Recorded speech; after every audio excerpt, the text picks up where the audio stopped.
I'm Davey. I'm awesome. Welcome to the Comic Corner, where you guys make comments on my videos and I respond every week. And in between responding to your comment, I knew a priest who became a lawyer. He was a father-in-law. So, kicking off this week's Comic Corner, but last week's Comic Corner, your own opinion. Daniel DeLeon69 kicked it off with, what do you get when you cross Spider-Man with a potato? Sputterman. What? Where do you hang out during medieval times? At nightclubs. Did you hear about the restaurant on the moon? Great food, no atmosphere.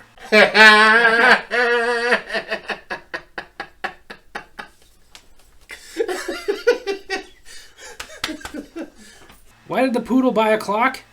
It wanted to be a watchdog.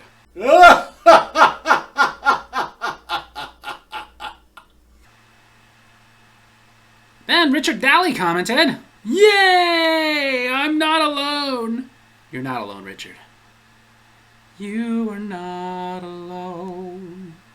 Then Daniel DeLeon69 commented, I should be entitled to my own opinion. And that's it. So maybe if you make another video, Davey, I'll just say something else entitled to my own opinion and express my feelings on it, and maybe we can agree or disagree on something that we might like or don't like, because it's our own opinion. See, though, the problem, Daniel, is what I'm saying is, you are entitled to your own opinion, but you never express it. You copy mine. You try so hard to copy mine that you keep saying things like, I agree with you, because, and then say something I did not say. It's very clear that you're not really listening, you're just waiting for something to comment about. It'll become clear later, too. I have no issue with you expressing your opinion, whether it is agreeing with me or disagreeing with me. The only time I have an issue with somebody disagreeing with me is when they won't let it go. For example, there was somebody before that used to comment all the time, and if I ever said I disagreed with him, he wouldn't shut up about it. He would just keep commenting on video after video that had nothing to do with it because he couldn't let it go that somebody didn't agree with him. That bothers me. You simply saying I disagree? Okay. You agreeing with me? Fine. But you're saying you agree with everything, you like everything everybody else likes, and several times you have said I agree with you because you said and I didn't say that. It's also clear you're not listening because several times you've posted dad jokes that I not only said, but I said in that very video. Like my brother has posted dad jokes that I've said before, but that's like months before, and I accept that. I get it. He's not going to remember every dad joke I've told. I don't remember every dad joke I've told. Jay McCool has done that, where he's posted one that I said months ago. A guy who used to comment, Paul Jetto, did that once or twice. But again, they were all jokes I made months ago. So okay, I get it. You don't remember that I already made that joke. But you, on several occasions, have posted dad jokes that I said during that video. I'm sorry, but it's like that person who's not listening to you, they're just waiting for their turn to talk. Then my brother Josh, the film bestie, commented, did you keep the nudies? No, because like I mentioned, most of them I didn't want to keep. And even if I did see one or two here and there that I would want to keep, not worth losing my job. Then my brother Josh, the film bestie, commented, Davey, in this day and age, it's not okay to have your own opinion. It's dangerous! Dangerous!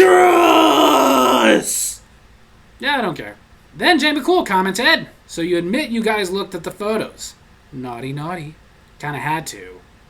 They'd come up on a screen next to us in thumbnail form, and we just kinda had to look. If this was like dark or something, we'd click on it and delete it so it wouldn't print them, and we wouldn't charge them for those. Sometimes there'd be ones that are kind of visible, so we'd print them and then ask, do you want to keep these? And if they said no, we'd adjust the price. Then Jay McCool commented, what was the worst picture you developed? Not really a story I want to get that into because it's not a funny story. It's disturbing.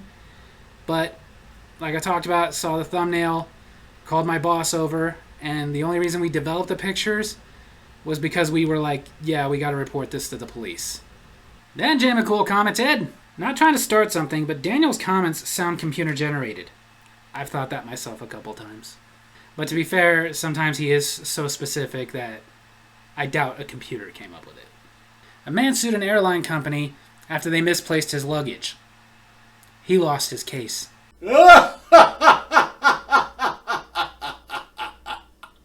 Then on my Davy's Awesome Stories, Weird Laws number 7, Daniel DeLeon69 commented, I heard there's a law where it's illegal to fish for whales on Sundays, which is kind of weird. Yeah, I figured it was always illegal to fish for whales. Unless we're talking about Japan. Then Daniel DeLeon69 commented, I heard my friend was telling me that he heard a weird law where it is illegal to spit on a sidewalk in Ohio. You know, I've heard that several places, not just in Ohio, but I heard people tell me that in California and here in Nevada. Then Daniel DeLeon69 commented, I heard another weird law in Minnesota where there's no shirt, no motorcycle driving. This law applies to motorcycle endorsement program instructors. Okay, sure. I wouldn't want to ride a motorcycle without a shirt, to be honest. I've ridden motorcycles, and I'm that person that if I get my own motorcycle, I'm getting a full face cover, because I one time was wearing one of the ones that just went down to here, kind of like a hat, and a bug hit me in the face, and when that happens to you going really fast, that hurts. Then Richard Daly commented, the tailpipe of a car has always looked appealing. Well, Richard, as long as you're not in Oklahoma, have fun. Then my brother Josh, the film bestie, commented, everyone's heard of Cunningham's Law. Anything can go wrong, will go wrong. But have you heard of Cole's Law? It's thinly sliced cabbage and mayo. What's the difference between in-laws and outlaws? Outlaws are wanted.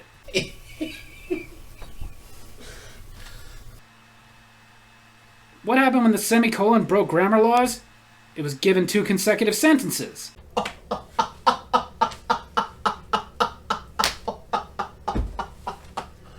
Women are the only creatures to defy the laws of gravity. The heavier they are, the easier they are to pick up.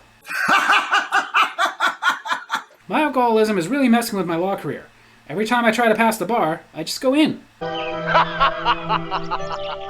Did you hear the Supreme Court just struck down a law declaring ketchup to be the best condiment? They say it doesn't pass mustard. What do law enforcement personnel sing during Christmas? Police Navidad. Then my brother Josh, the film bestie, commented, I loved my Kathy Ireland poster. And yes, I'm afraid I made love to it.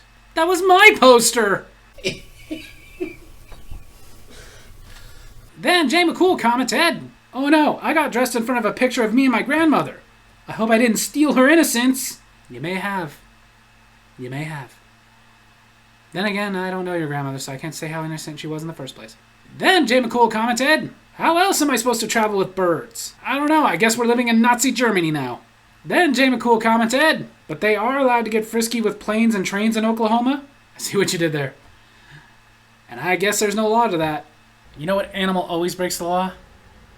A cheetah.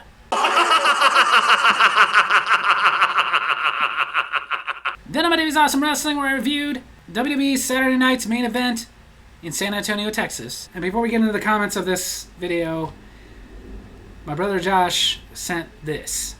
Listen, JB, I refuse to comment on this video because I'm hurting from dental work, and I know you're just wanting to make fun of me, and I'm not going to give you the satisfaction.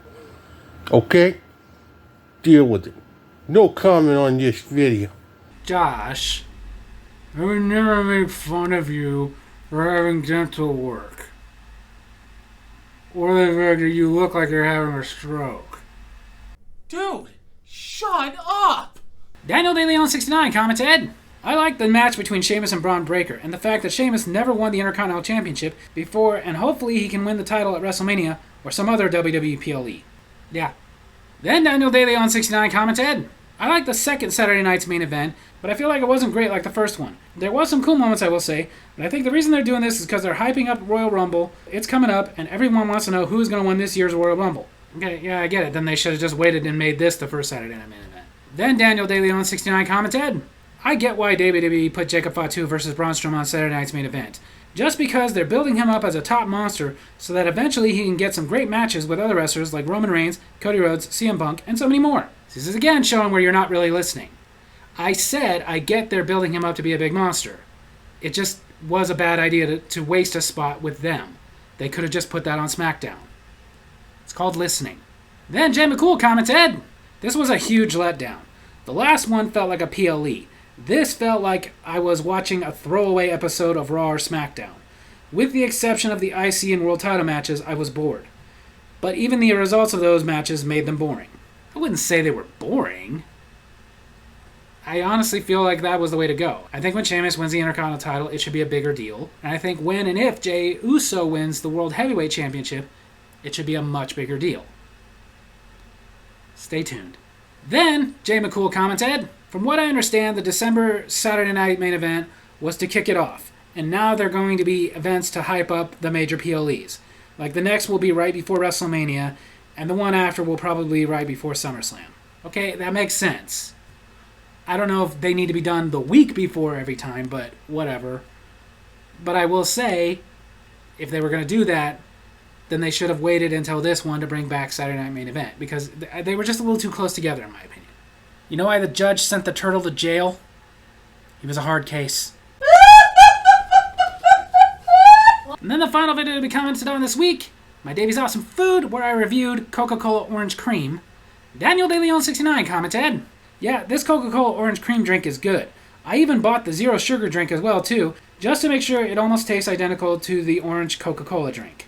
Okay? I didn't want the zero sugar one. Then Daniel DeLeon69 commented, "I was at the store shopping when I saw the Coca-Cola Orange Cream drinks on sale, so I bought 2 for me and my girlfriend, and she likes this drink. I'm glad she likes it. I was disappointed in it."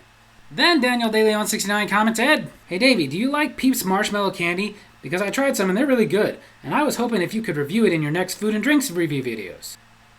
Why would I review Marshmallow Peeps? Those have been out for like 70, 80 years. By now, pretty much everybody has tried them. That's honestly like asking me to try a Milky Way or a Snickers. You've all had time to try those. I'm kind of reviewing stuff that's more like, it's somewhat new, so if you haven't tried it, here, go try it. Everybody's tried a Peep. But if you want to know, no, I don't like them. They're disgusting.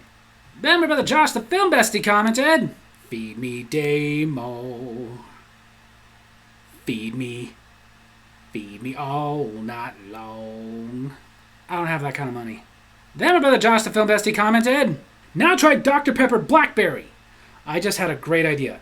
Dr. Pepper Squirt Mix. Tagline, how would you like to be a squirter too?" You know what I mean? The kids watching this don't know, but you all know, because Dr. Pepper's old slogan was, "How would you like to be a pepper too?" You know? Okay, the Dr. Pepper Squirt thing, what is wrong with you? As far as reviewing Dr. Pepper Blackberry, dude, this is me. You know I'm on this. That'll be up later this week. Then my brother Josh the Phil Bestie commented, "That hat? You ain't no Blues brother." Sure I am, because I need you. Then Jay McCool commented, "When I saw the thumbnail, I thought, that sounds good, but after the review, maybe I'll try it, but not going to rush out to get it. Bring back Pineapple Pepsi!" I agree with you on there. That was one of the most delicious sodas I ever tried. Like, honestly, as much as I love Code Red, if they kept Pineapple Pepsi, that would be like my go-to. You know what kind of underwear lawyers wear? Briefs. So there you have it. That's the Comic Corner this week. Hope you guys enjoyed it. And if you did, make sure to hit like, hit subscribe, hit the little bell so you get notifications for when I post my videos. And leave a comment I can respond to in my next week's Comic Corner. Love you guys.